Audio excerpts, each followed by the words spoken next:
had a recruit and his mother over to the house Sunday morning, and he said, "Coach, who do you got this week?" And I said, "Baylor. We get to face the number 3, the number 2, and now the number 1 total offensive teams in the country back to back to back." And he looked at me and says, "Good luck." I felt I needed it when he said it as much.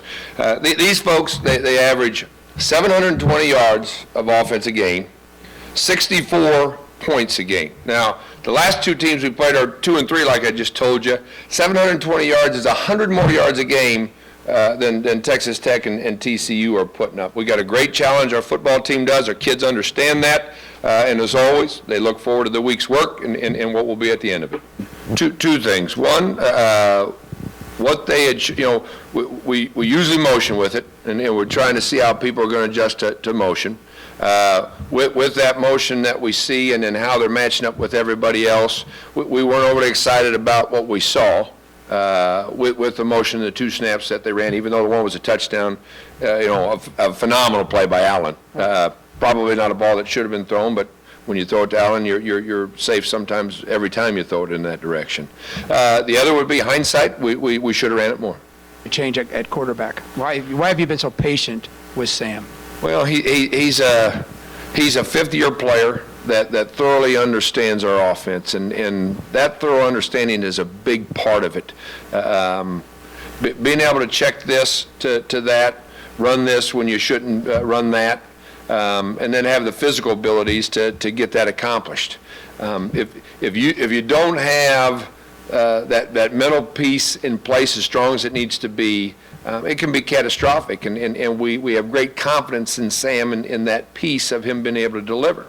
The subject of change is also emphasized as the reality to where our schedule is. We've lost 4 games, three teams are undefeated. 3 teams are undefeated. The other teams' only losses are to the number 2 and 3 ranked teams in the country. You have a different schedule, and we're 4 and 2 or we're 5 and 1, and Sam's playing at the same level. People aren't asking that question. We've played really, really good football teams, and we've got really, really good football teams ahead of us. If there was a breakdown at any position that wasn't giving us opportunity to win, we'd make a change. Well, execution is always the word that comes to mind, and they went to pressuring heavy, 5 and 6 men. Always in the box, and that's how they took away the run game. Their DBs started getting their eyes around as the game went along. They started making plays down the field better than they were earlier. We still got a number of pass interferences. We got past the 50 and then turned it over twice and didn't finish a couple other drives. And not just red zone, crossing into the plus side of the 50, you got to find a way to score, and not turning it over is a big impact on that. Him on Saturday? He's got a battle, but I think in this league it's every week that you got that battle. To the opportunity and ability to try to create run space and protect your quarterback is always a challenge for any tackle, let alone the left tackle, and against the personnel he's going to be faced. He's got a stiff one. How good is he? Great leverage.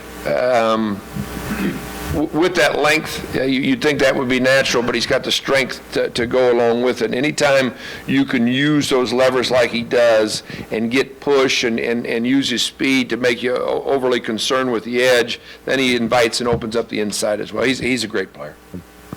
Not a very exciting thought to me, that kind of comment. I believe I just saw a couple of the very best college footballs in America this past Saturday, and I know Coleman's going to be right there with them.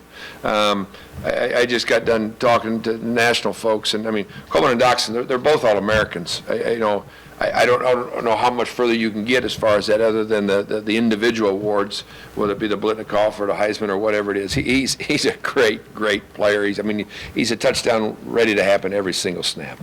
He runs better than you think he does from a speed standpoint, but he's a powerful runner too. I mean, he'll run you over, and he doesn't concern himself with his health, in that kind of situation. If he needs to drop a shoulder, he's going to drop a shoulder. And what he did on Saturday just opened up a whole other can of headaches for defensive staffs and defensive players for the rest of the season, because now they said, oh, we'll run the quarterback. If you're going to take the other things away or try to, we're going to run our quarterback too. He's a very accurate thrower that throws with the same amount of velocity that the guys in that offense have done before him. That's a big part of it. It's one thing about getting the ball out of your hand fast, but getting the ball out of your hand fast and to that receiver fast when he's so far out there and you got leverage and you got space to your advantage like they do. He's been plugged into the offense, and he's running it as efficiently as the guys in front of him, and I thought the three before him were pretty good. One won a Heisman, and as I've stated before, I thought the other two were better than him. Put some game film on and watch him go the distance, get handed the ball. The same inside zone that I talked about that Texas Tech ran for 11 yards on the first play is the same inside zone that TCU ran for a touchdown for 75 yards against Kansas State in the first drive. Is the same play that Shaka Linwood ended up in the end zone several times on the season. You get people deployed to defend a Coleman. You get a one-on-one tackle situation in space in the field, and he makes a guy miss, or a guy doesn't make a great tackle, and there's nobody else but the back judge, and he hadn't made a tackle yet.